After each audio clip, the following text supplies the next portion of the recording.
C'est bien. On lit dans le Deutéronome au chapitre 4 et on lit à partir du verset 32. Donc je commence la lecture. S'il y en a qui veulent suivre, vous pouvez le faire. Interroge les temps anciens qui t'ont précédé, depuis le jour où Dieu créa l'homme sur la terre, et d'une extrémité du ciel à l'autre. Y eut-il jamais si grand événement, et a-t-on jamais ouï chose semblable? Fut-il jamais un peuple qui entendit la voix de Dieu parlant du milieu du feu, comme tu l'as entendu, et qui soit demeuré vivant?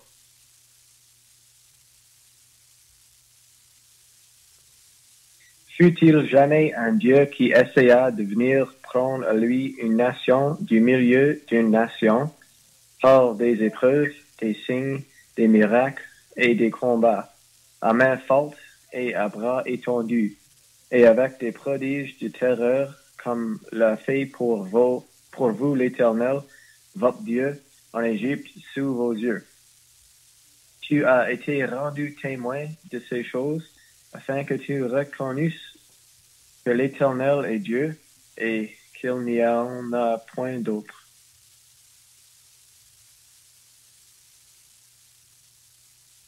Du ciel, il t'a fait entendre sa voix pour t'instruire, et sur la terre, il t'a fait voir son grand feu, et tu as entendu ses paroles du milieu du feu. Il a aimé tes pères, et il a choisi leur postérité après eux. Il t'a fait lui-même sortir d'Égypte par sa grande puissance.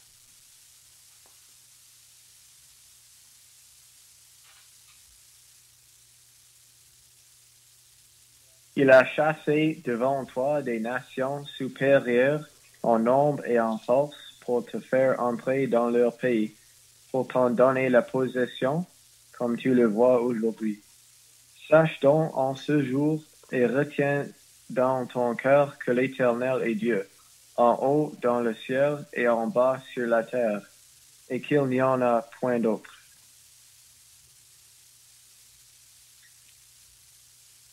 Et observe ses lois et ses commandements que je te prescris aujourd'hui, afin que tu sois heureux, toi et tes enfants après toi, et que tu prolonges désormais tes jours dans le pays que l'Éternel, ton Dieu, te donne,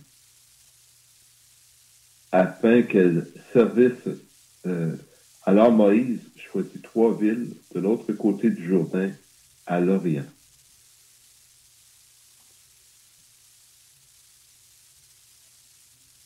Afin qu'elles servissent de refuge aux meurtriers qui auraient involontairement tué son prochain, sans avoir été auparavant son ennemi, et afin qu'il pût sauver sa vie en s'enfuyant dans l'une de ces villes. C'était Bethséa dans le désert, dans la plaine, chez les Rubinites, Ramoth en Galahad, chez les Gadites, et Colan en Basan, chez les Manassites. Amen. C'est bien, donc, si vous étiez là 2 semaines passées, parce qu'on n'avait pas eu d'études la semaine passée, puis j'étais absent.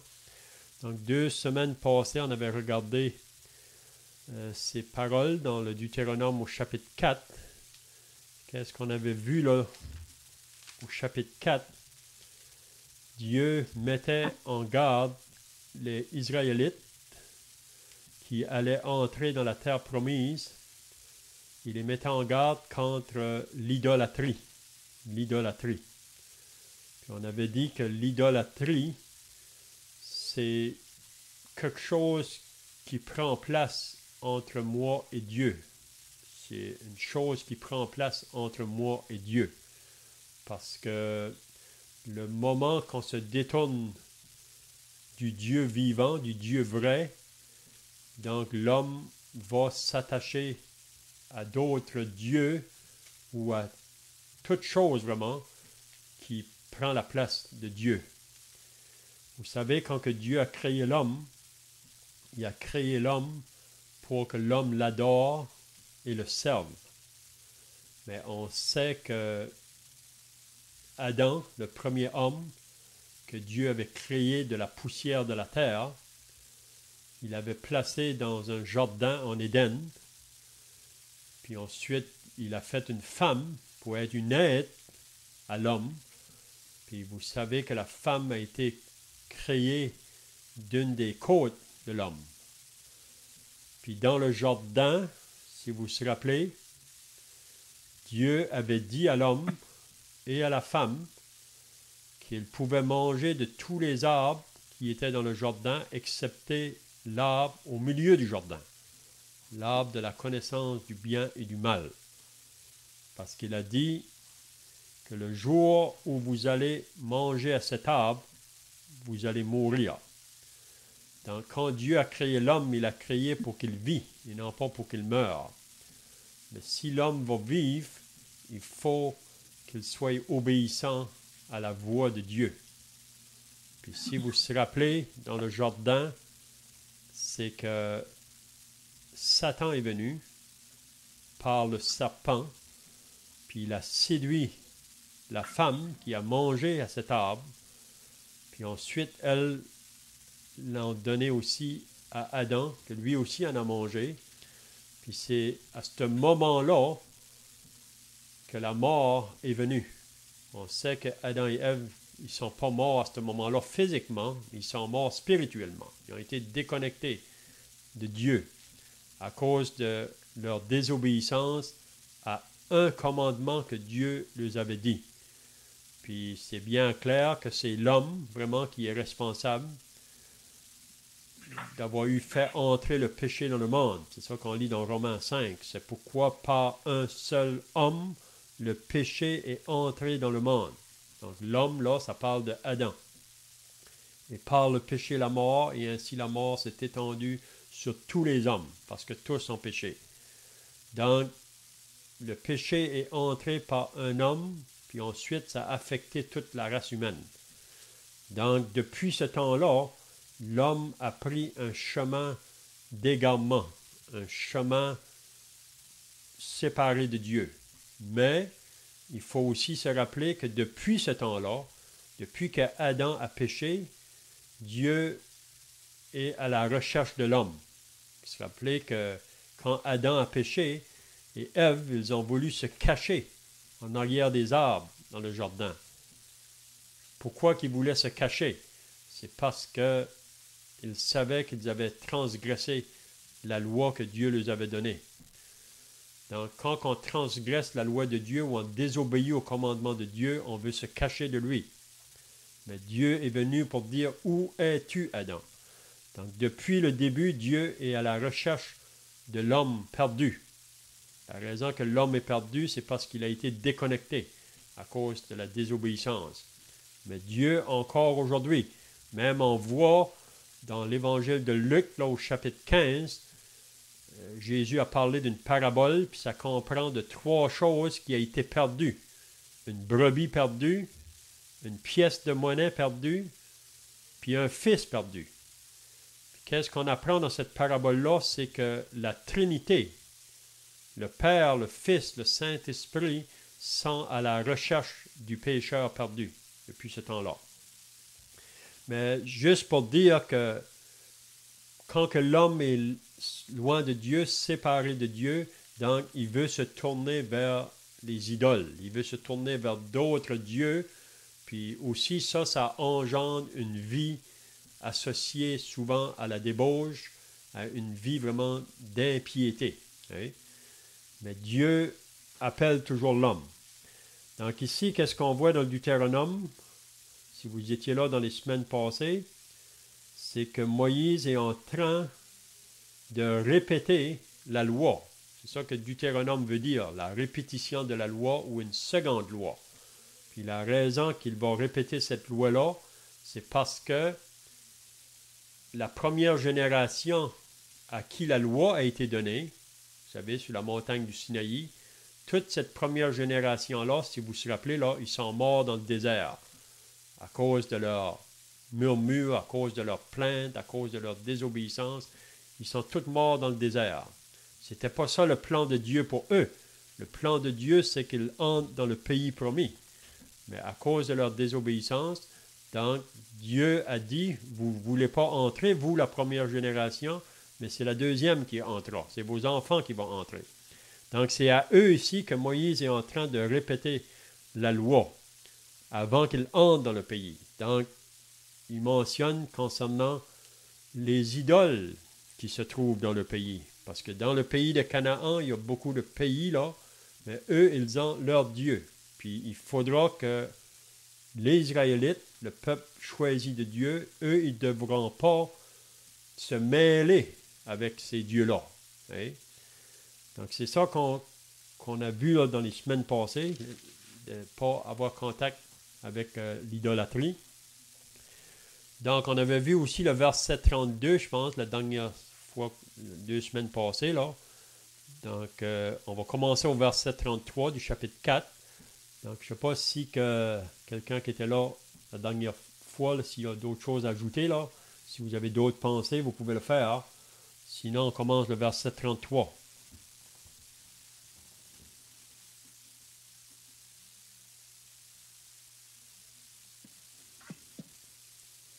Peut-être juste mentionner, Dieu dit que son peuple va s'éloigner de lui, va être désobéissant et qu'il va être châtié. C'est la conséquence normale de la loi. Lorsque l'homme ne fait pas ce qui est bien, ce que Dieu demande, Dieu avait dit, celui qui n'accomplit pas la loi va en subir les conséquences, s'il vous plaît. Dieu va être fidèle. Cependant, Dieu est bon et conserve sa fidélité et il promet au peuple que là où ils se trouveront au loin, ils trouveront l'Éternel s'ils le cherchent. Donc, cette possibilité de trouver l'Éternel, Dieu se laisse trouver, si on peut dire ainsi. C'est ça, c'est un point qu'il faut bien se rappeler, que Dieu est toujours fidèle. Il a fait des promesses à son peuple. Il va les accomplir, mais à cause de la désobéissance du peuple, il va y avoir des châtiments ou des jugements que Dieu devra imposer à ce peuple-là. Mais à la fin, il va accomplir ses promesses envers Israël.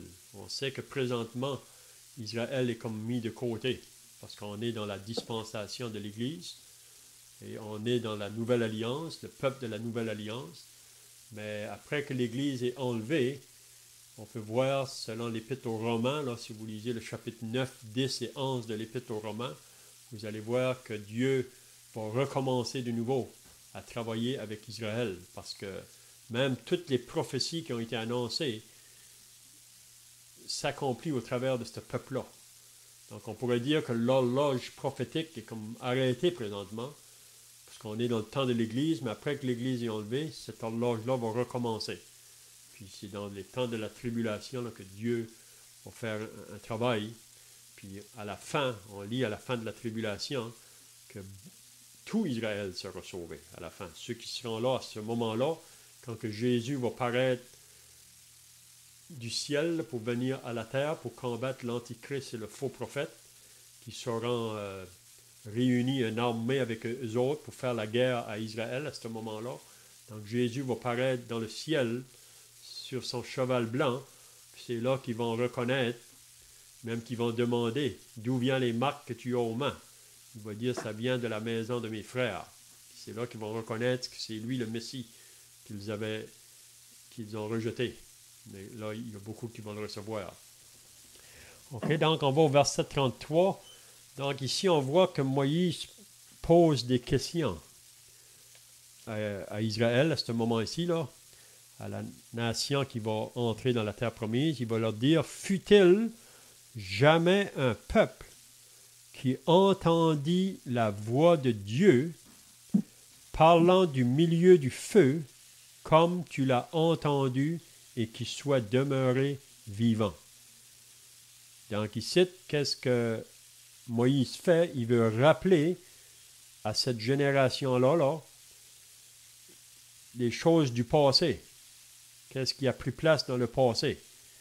Puis c'est surtout concernant le peuple d'Israël. Puis il le demande, fut-il un peuple qui entendit la voix de Dieu parlant du milieu de feu comme que toi tu l'as entendu? Puis il faut se rappeler que quand il parle du passé, c'est juste à peu près 2000 ans avant là. Nous, on est 6000 ans après le début. Mais ici, cette génération ici à qui Moïse est en train de parler, ils sont 2000 ans après la création. Mais il veut juste le faire réaliser, il n'y a pas d'autre peuple que toi, Israël, dans lequel Dieu s'est fait connaître comme qu'il s'est fait connaître. Il n'y a pas d'autre peuple que toi qui ont eu un tel privilège. Hein? Je ne sais pas si quelqu'un a d'autres pensées là.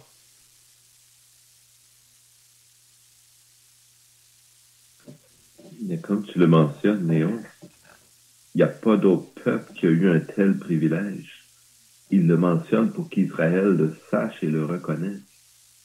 Mais je pense que c'est pour plus qu'Israël, parce que nous ici, on se doit de le reconnaître. Vous savez, le Sauveur ne vient pas de tout azimut. Dieu a clairement annoncé ce qu'il ferait, il l'a annoncé d'avance. Donc ici, Dieu révèle à Israël pour leur entendement. Il leur dit, est-ce que vous avez jamais entendu parler d'une telle chose? La pensée étant que ils ont vraiment un privilège. C'est quelque chose d'exceptionnel qui se produit à leur égard. Mais pour nous, c'est une indication où chercher le Sauveur. On se souvient, comme tu l'as mentionné, que nos premiers parents, Adam et Ève, ont péché et qu'ils sont morts spirituellement, et on se souvient de la promesse que Dieu a faite en promettant un Sauveur, un libérateur qui écraserait la tête de la postérité du serpent. Eh bien, Dieu, à ce moment-là, n'avait pas donné beaucoup de détails sur ce Sauveur qui devait venir. Mais plus on avance dans le temps, plus Dieu révèle à l'homme son plan. Et ce texte nous met la pointe ou l'accent vers ce que Dieu est en train de faire. Et ce que Dieu est en train de nous révéler, c'est qu'effectivement, Dieu veut travailler à travers un peuple qu'il s'est choisi. Et on connaît la raison pourquoi Dieu s'est choisi ce peuple. C'est pas qu'il est meilleur que les autres peuples, qu'il est plus grand, plus fort ou plus fin, parce que nous sommes tous égaux. En fait, en regardant à Israël, on peut regarder à nous-mêmes. On peut regarder ce que nous sommes en voyant leur désobéissance, leur éloignement de Dieu. Vraiment, la pensée de Dieu, c'est de nous laisser entrer en nous-mêmes pour voir ce que nous, personnellement, nous sommes devant sa face. Mais Dieu a quand même annoncé qu'il travaillerait par ce peuple, et la raison pourquoi il l'a choisi, c'est que Dieu a en vue toujours l'accomplissement de cette promesse qu'il a faite. Donc, cette promesse d'envoyer un sauveur, de libérer l'homme de ce joug sous lequel l'homme s'est placé lui-même, comme tu le disais, Léon, c'est vraiment la responsabilité, la faute de l'homme, c'est pas Dieu qui a été infidèle, c'est l'homme qui a été infidèle et qui s'est éloigné de Dieu. Mais l'idée étant que Christ est né parmi ce peuple. Jésus est venu étant juif. Donc, c'est vraiment le peuple par lequel Dieu va accomplir cette libération. Et ici, Dieu est en train de révéler de plus en plus son plan, si vous voulez, comment il a l'intention d'accomplir cette libération qui doit venir. Et donc, pour les Juifs, oui, c'est une indication. Et pour nous, cela devrait nous ouvrir les yeux et ne pas chercher à droite et à gauche, en avant, en arrière, en haut, en bas, mais vraiment de regarder vers ce que Dieu a accompli à travers ce peuple, parce que c'est par ce peuple aussi que Dieu parle à toute la terre. Et on le lira dans le Deutéronome, c'était la volonté de Dieu que ce peuple juif soit un exemple pour toutes les nations de toute la terre.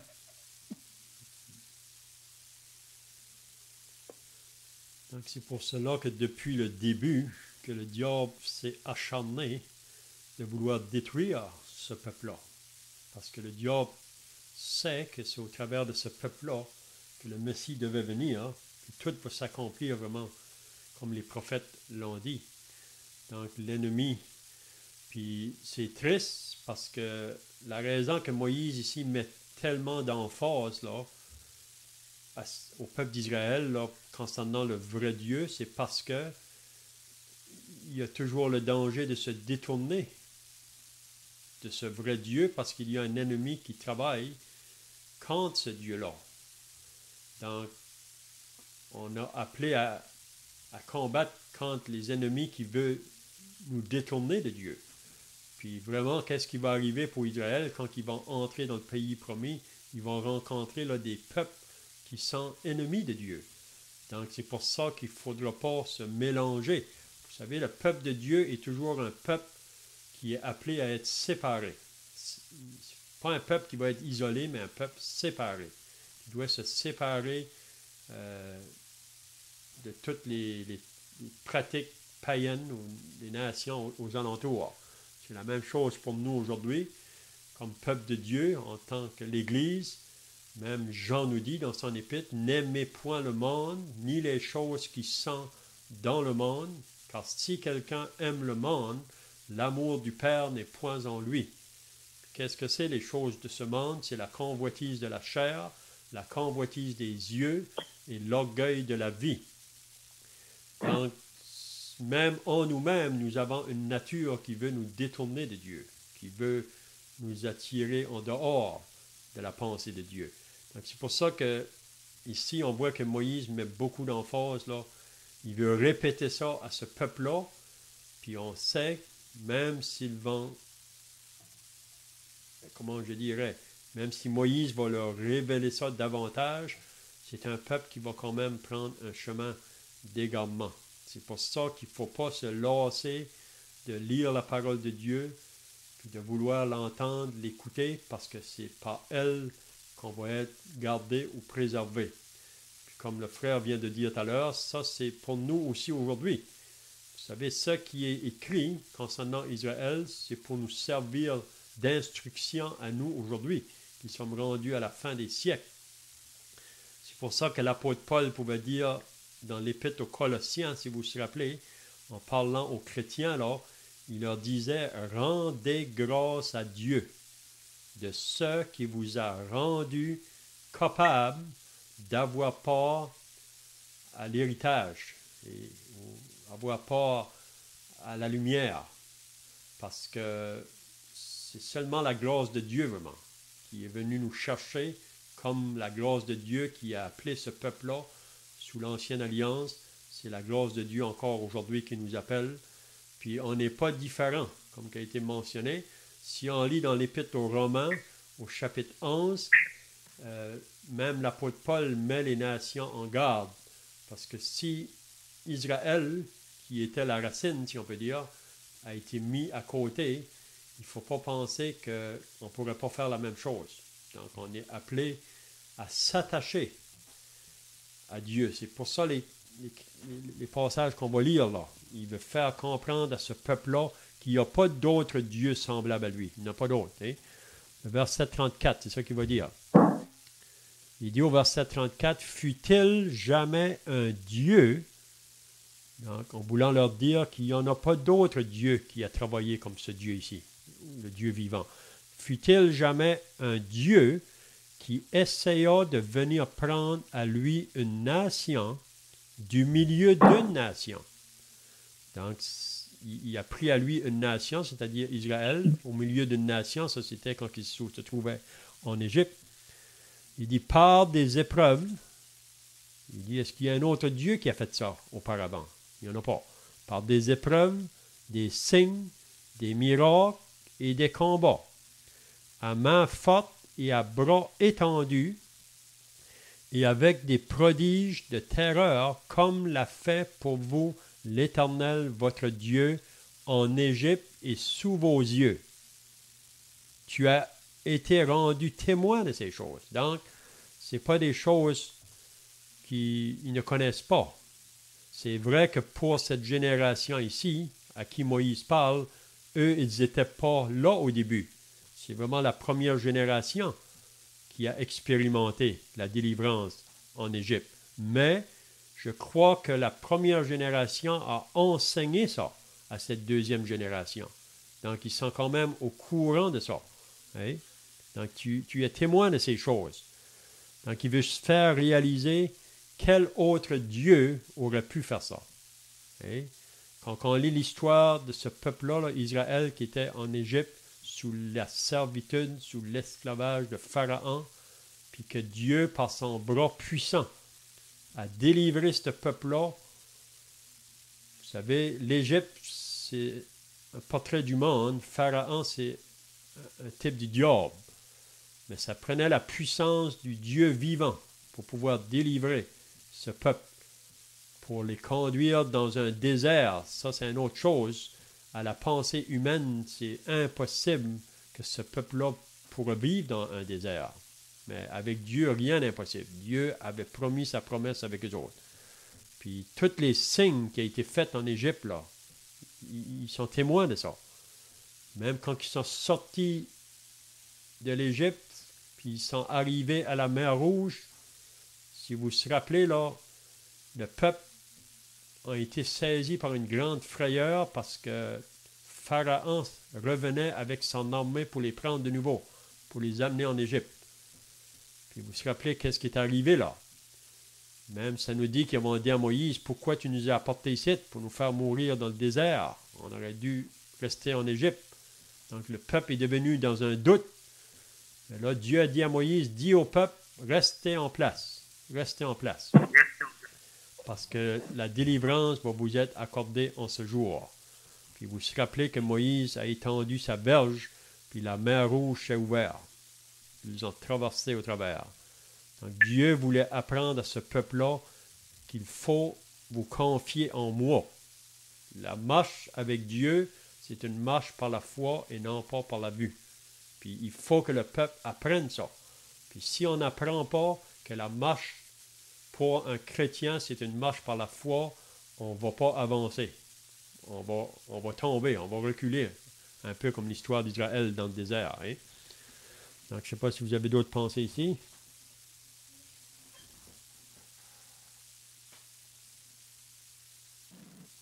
Il y a une pensée fort triste dans le fait que Dieu dit, y a-t-il un autre Dieu?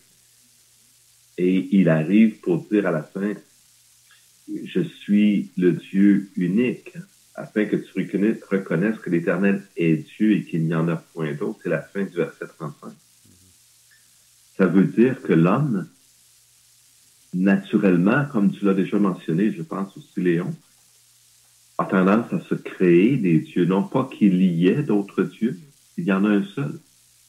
Mais pourtant, il y a plein de religions sur la terre, il y a plein de gens qui vont servir d'autres dieux. Et c'est des idoles, vraiment, véritablement. Ce ne sont pas des dieux.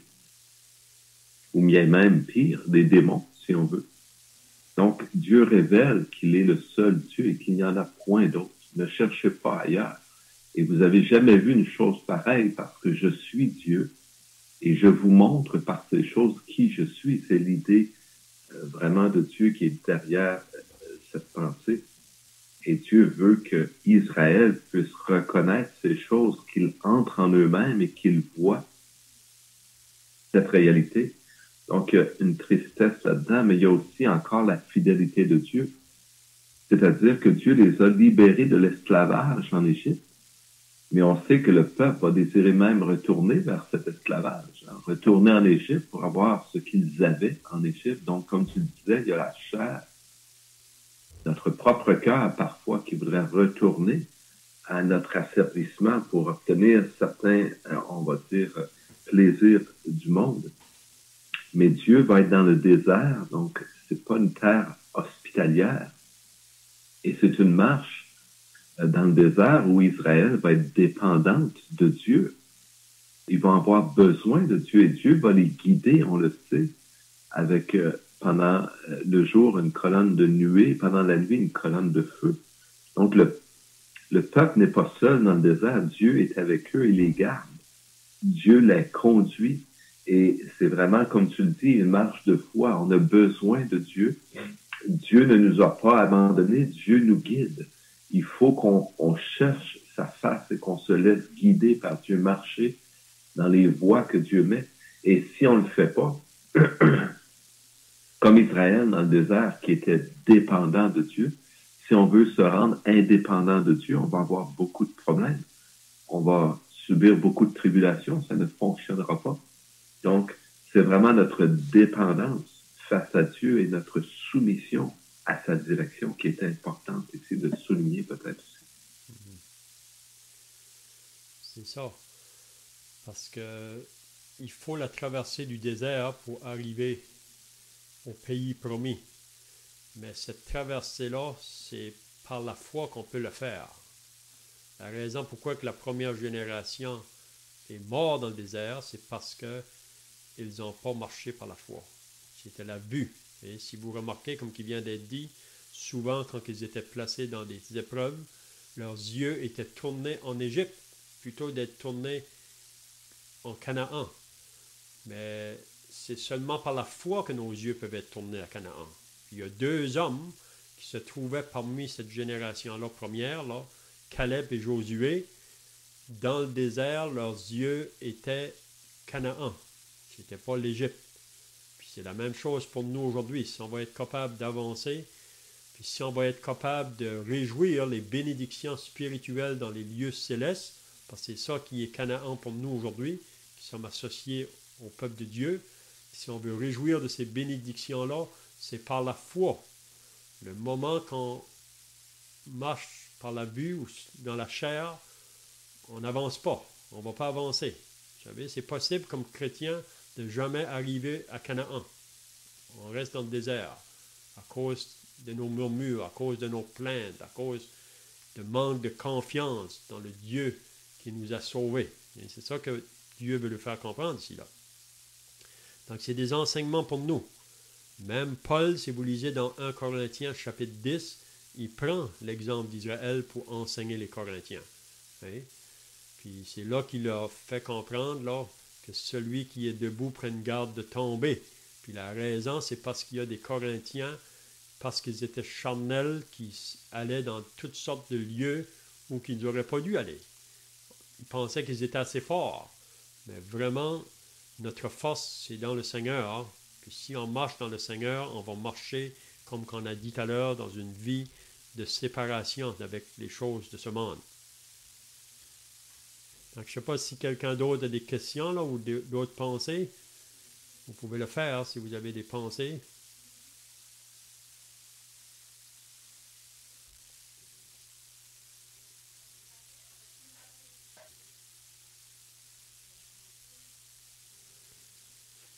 OK, donc le verset 35, le frère l'a déjà mentionné, là, tu as été rendu témoin de ces choses. Donc, ils savent tout à propos de ces choses-là. Ce n'est pas quelque chose qui est étranger pour eux. Afin que tu reconnaisses que l'Éternel est Dieu, qu'il n'y en a point d'autre. Donc, il n'y en a pas d'autre Dieu, comme le Dieu vivant. Il n'y en a pas d'autre. Donc, ensuite, il va dire, du ciel, il t'a fait entendre sa voix pour t'instruire. Donc là encore, il révèle à Israël que Dieu a parlé du ciel. Il a voulu instruire ce peuple-là. Puis ici, vraiment, il parle quand il s'est fait connaître là, la montagne du Sinaï, et quand Moïse était sur la montagne. Mais là, c'était la première génération qui se trouvait là. La deuxième, probablement qu'il y en a qui étaient là aussi, mais qui ont peut-être juste jeunes, des enfants, à ce moment-là. Du ciel, il t'a fait entendre sa voix pour t'instruire, et sur la terre, il t'a fait voir son grand feu, et tu as entendu ses paroles du milieu du feu. Donc, si vous voulez lire ça, il faut aller dans l'Exode, au chapitre 20. Et c'est là que Dieu a parlé à Israël, sur la montagne. Puis même que la montagne tremblait. Le peuple en bas il était tout tremblant. Même qu'ils ont dit à Moïse, il faut arrêter. Et on veut que Dieu te parle, puis toi tu vas nous parler. Parce que le peuple était vraiment tremblant. Et la raison que Dieu s'est manifesté comme ça, c'est pour le faire réaliser qu'il est réellement le seul vrai Dieu puissant, que c'est à lui qu'on devrait craindre, c'est lui qu'on devrait obéir. Hein?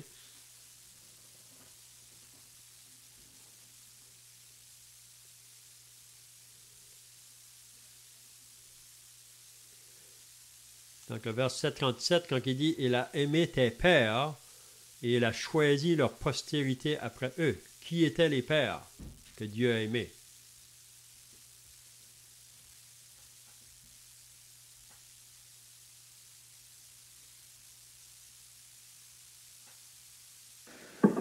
Ben, réellement, plus directement, on peut penser à Abraham, Isaac et Jacob, mais on pourrait même remonter, si on le voulait, jusqu'à Adam et Ève. On sait combien ils ont été insultants face à Dieu en choisissant et en écoutant la voix du diable plutôt que celle de Dieu. On peut penser aussi au Père, c'est-à-dire à Noé, puisque Dieu a appelé Noé, il l'a libéré, lui et sa famille, et que nous sommes finalement tous descendants de Noé aussi, mais plus directement, puisqu'il parle de la nation d'Israël, il parle vraiment d'Abraham qui l'a appelé et son fils Isaac et Jacob.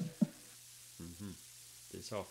Donc la promesse a été faite premièrement à Abraham, même qu'un jour, Abraham, là, son peuple serait asservi. Dieu il avait tout dit ça, mais ensuite il allait être délivré pour entrer dans cette terre promise. Donc il rappelle vraiment le passé. Donc, mais eux ici à qui Moïse est en train de parler, c'est eux vraiment qui vont entrer dans cette terre promise. Il a aimé tes pères et il a choisi leur postérité après eux. Il t'a fait lui-même sortir d'Égypte. Donc c'est bien de souligner ça. C'est Dieu qui t'a fait sortir de l'Égypte. Si Dieu n'était pas intervenu, tu serais mort en Égypte. Tu n'aurais pas sorti de là. C'est la même chose pour nous. Si qu'on a cette assurance de la vie éternelle, qu'on est sauvé, ce n'est pas à cause de nous. C'est simplement la grâce de Dieu par le moyen de son Fils. Parce qu'en dehors de Jésus, l'homme est perdu. L'homme meurt. L'homme s'en va dans le jugement éternel. On sait aujourd'hui qu'il y a certains groupes qui essayent de nous faire croire qu'il y a un autre moyen de salut, même dans les religions de ce monde. Ils vont essayer d'enseigner qu'il y a un autre moyen de salut. Il n'y a pas seulement le salut en Jésus. Mais ça, c'est faux. C'est contraire à ce que la parole de Dieu nous enseigne. Donc, il t'a fait lui-même sortir d'Égypte par sa grande puissance. Donc, si on est sauvé, c'est seulement par l'œuvre de Christ et rien d'autre. Il ne faut pas ajouter rien d'autre à cette œuvre-là. Parce que le moment qu'on ajoute quelque chose, c'est un autre évangile. C'est ça que Paul nous dit dans l'Épître aux Galates.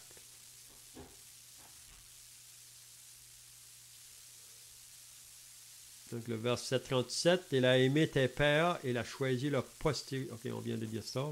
« Il a chassé devant toi, le verset 38, des nations supérieures en nombre et en force. » Donc Dieu a déjà démontré à Israël sa puissance face à des nations qui sont venues pour leur faire la guerre.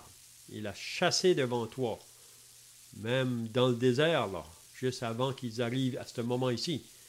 Il y a des nations qui sont levées pour faire la guerre à Israël, mais il les a chassées devant toi. C'était des nations supérieures en nombre et en force. Et donc, à moins que Dieu intervienne, ils n'auraient pas pu avoir des victoires sur ces nations-là. Pour te faire entrer dans leur pays, pour t'en donner la possession comme tu le vois aujourd'hui. Donc, si on va avancer, même pour Israël, là, quand ils vont entrer dans la terre promise, la première ville qu'ils vont avoir à combattre, c'est la ville de Jéricho. Une grande ville entourée d'une grande muraille, des grands géants. Donc c'est pour ça que la première génération n'a pas entré. Vous vous rappelez, quand les espions sont venus pour faire leur rapport, ils ont dit, c'est vrai, qu'est-ce que Dieu dit, mais on ne peut pas aller là. Il y a des grands géants, il y a des grandes murailles, hein? Mais ils ont manqué de réaliser que le Dieu qu'il servait était plus grand que ces géants, que ces murailles. Okay? C'est ça que Moïse veut leur dire.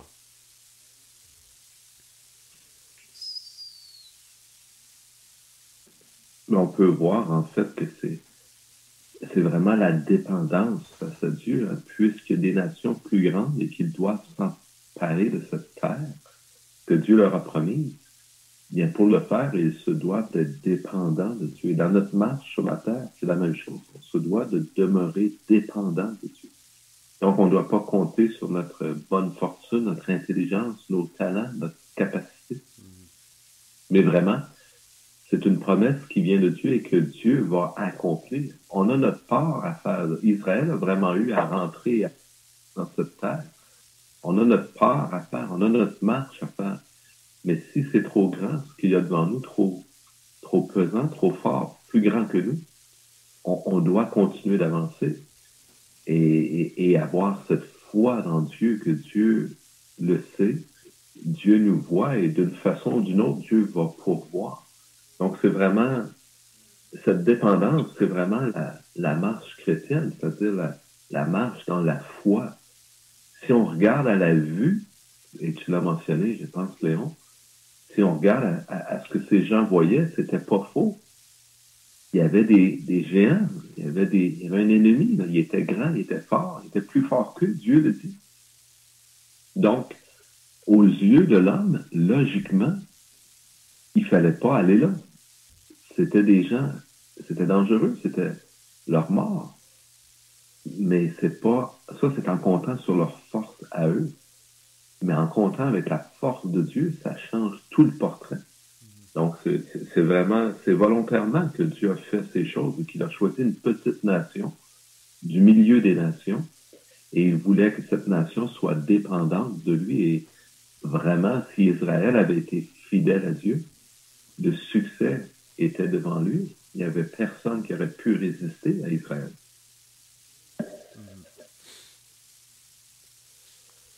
Donc, verset 39, « Sache donc en ce jour et retiens dans ton cœur. » Ça, c'est souvent répété, même dans le Deutéronome, l'importance de retenir dans ton cœur la parole de Dieu.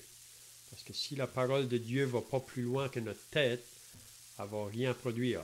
Il faut qu'on soit saisi dans la réalité, dans le cœur. C'est un peu quand que Pierre a donné sa première prédication là, au jour de la Pentecôte. Ça dit après qu'ils ont entendu ce message-là, il y en a plusieurs qui ont eu le cœur vivement touché. Donc il faut qu'on soit saisi dans le cœur. Parce que si c'est pas dans le cœur, c'est comme je viens de dire, ça ne va pas produire rien.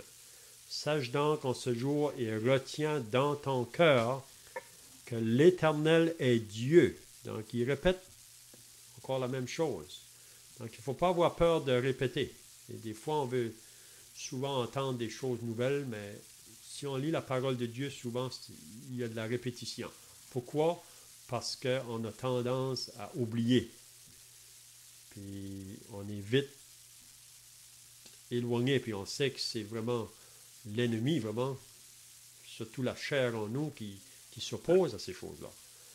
Donc, sache donc en ce jour et retiens dans ton cœur que l'Éternel est Dieu en haut dans le ciel et en bas sur la terre et qu'il n'y en a point d'autre. Donc Dieu est au contrôle de tout, du ciel et de la terre. C'est lui qui l'a créé, la terre, donc il est au contrôle de tout. Et observe ses lois et ses commandements que je te prescris aujourd'hui.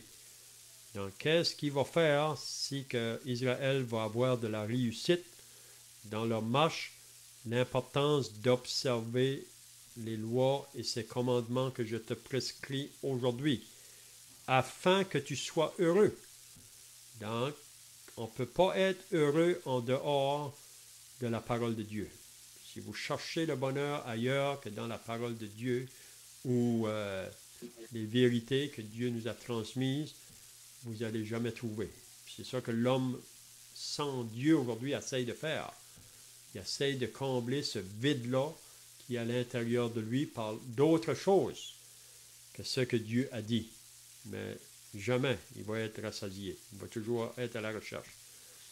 Donc, et observe ces lois et ces commandements que je te prescris aujourd'hui, afin que tu sois heureux. Et pas seulement toi. Même s'il parle aujourd'hui à des familles, à des parents, si toi tu vas être heureux comme croyant, c'est attache-toi à la parole de Dieu. Puis qu'est-ce que ça va produire? Ça va aussi influencer les enfants qui sont avec toi. Donc que tu sois heureux, toi et tes enfants après toi, et que tu prolonges désormais tes jours dans le pays que l'Éternel, ton Dieu, te donne. Donc, on voit ici vraiment que si Israël va connaître le bonheur, la joie, il n'y a pas d'autre moyen. C'est d'observer la parole de Dieu. Mais c'est bien triste. On verra par la suite que ce peuple-là s'est détourné. Comme que nous, parfois, on veut se détourner parce que il y a nos ennemis, le diable, le monde et la chair, qui veulent nous présenter autre chose. Mais vraiment, si on va en dehors de la parole, on va se laisser emporter. Mais il faut s'attacher à la parole. Donc, je vois que le temps est passé. Là. Je ne sais pas si vous avez d'autres pensées pour terminer.